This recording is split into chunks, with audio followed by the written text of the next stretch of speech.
Salam alaikum, bonjour tout le monde. Je suis ravi de vous accueillir sur la chaîne Cours Réseau Système.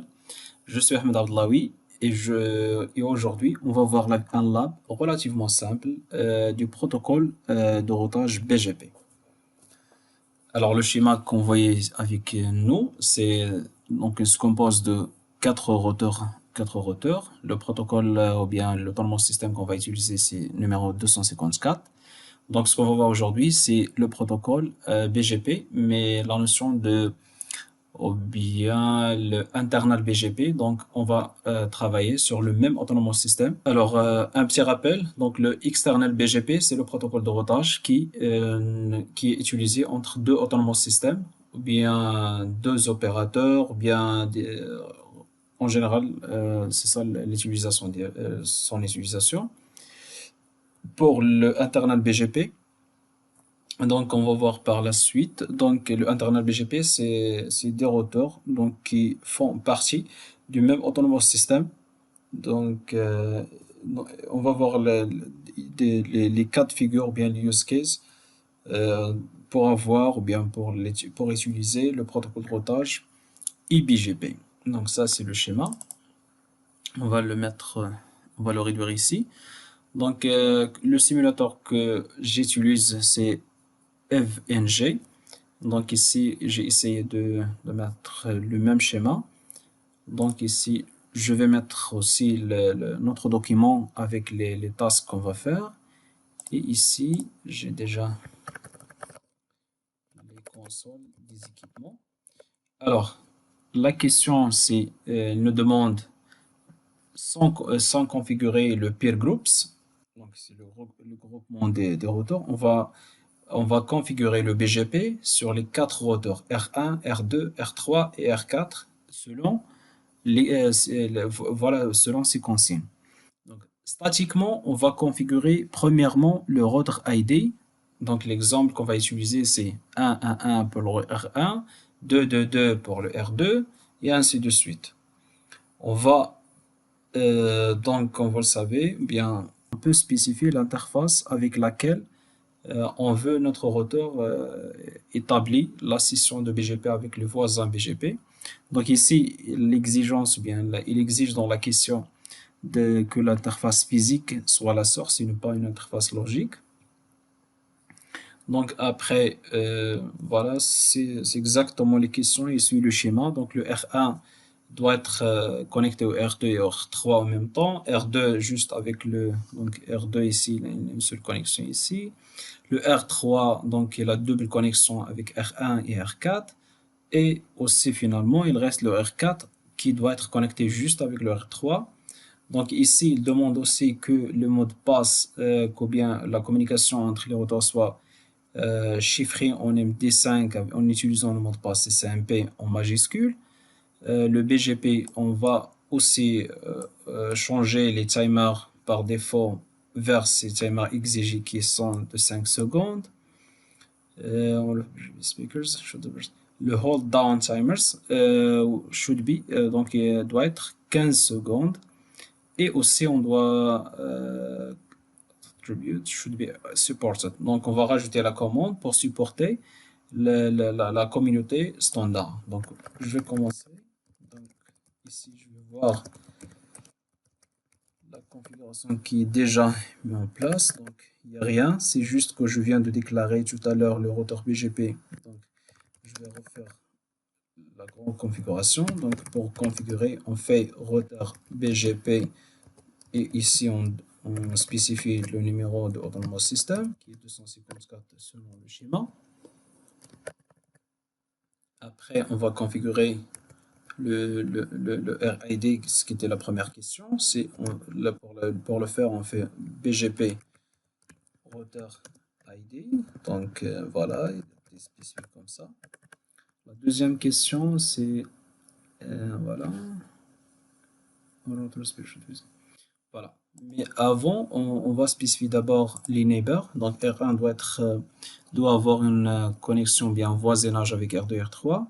Donc voilà selon les schémas. Ici, notre voisin, son adresse est 10.0.0.2. Pour le spécifier, on fait la commande neighbor 10.0.0.2. Et ici, voilà la commande que je vais taper maintenant.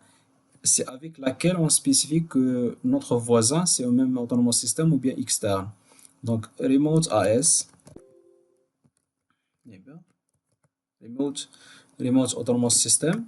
Donc, quand on spécifie le même numéro, ici c'est 254 de notre voisin, et ici c'est notre numéro, donc notre autonomous system 254.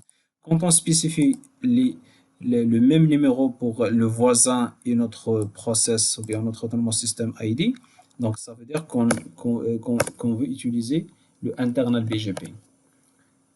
Voilà, on va rajouter la même commande, mais maintenant on va mettre un voisinage entre R1 et R3, donc notre voisin sera 10.0.0.6. La même chose, même autonomous system.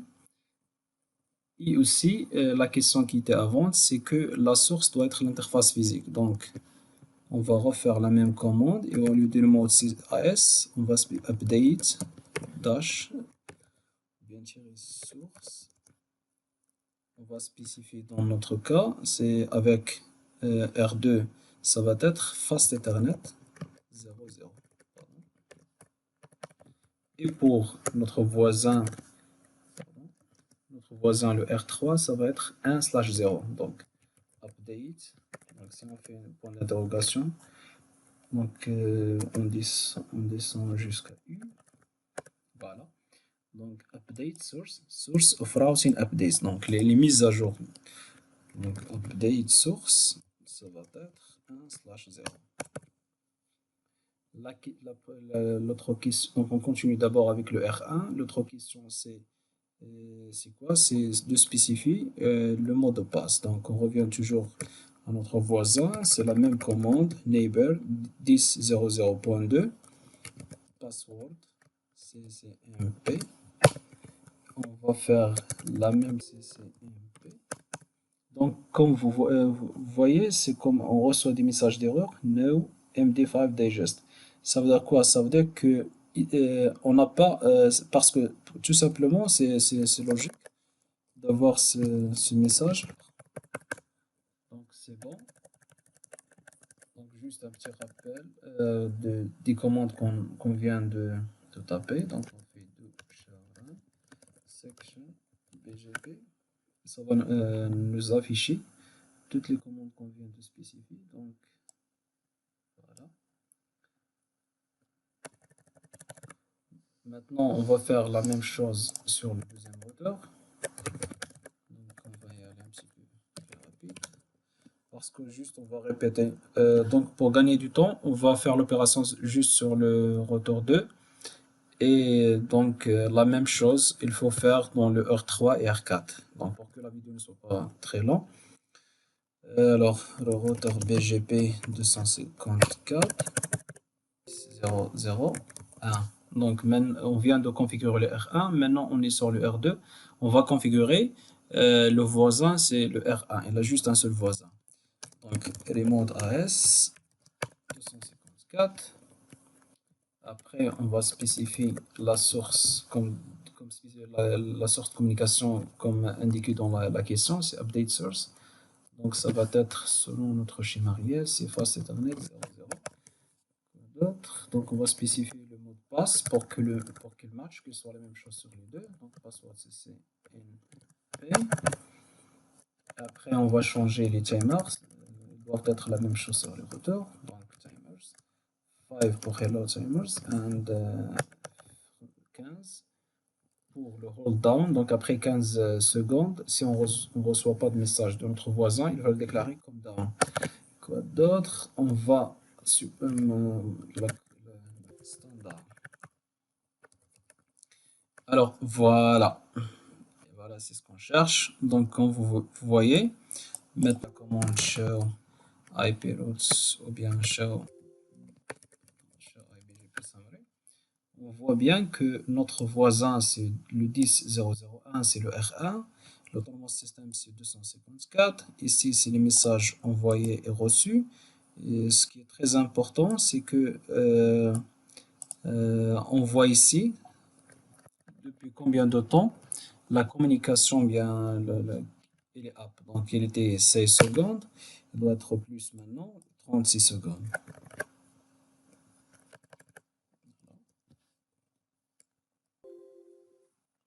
Euh, pour cette question-là, donc, voilà, juste un petit rappel des commandes qu'on vient de taper. On va faire Chevron, section BGP.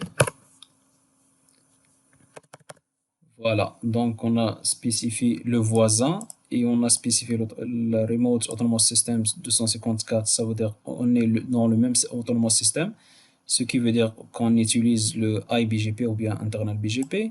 Ici, on a spécifié le mot de passe pour qu'il soit le même sur les deux routeurs. Ici, on a spécifié la source de communication, il doit être cette interface physique comme indiqué dans la question. Ici, on a spécifié ou bien on a changé les timers selon la question. Donc, 5 secondes pour chaque hello message vont être envoyés chaque seconde et 15 secondes pour déclarer notre voisin comme dans si on ne reçoit pas de message. Neighbor, c'est 10.0.0.1 Send Community Standard. IPBGP Community Format. Maintenant, on va sauvegarder notre configuration. Ici, on a vu aussi la commande pour voir que le voisinage app, c'était show IPBGP summary. Voilà pour aujourd'hui. Donc, comme j'ai dit tout à l'heure, pour gagner du temps, il faut refaire la même chose dans ce qu'on a fait ici, donc pour R1, R3 et R4. Donc, alors c'est tout pour aujourd'hui. J'espère que cette vidéo était utile pour vous. J'espère que vous avez appris quelque chose.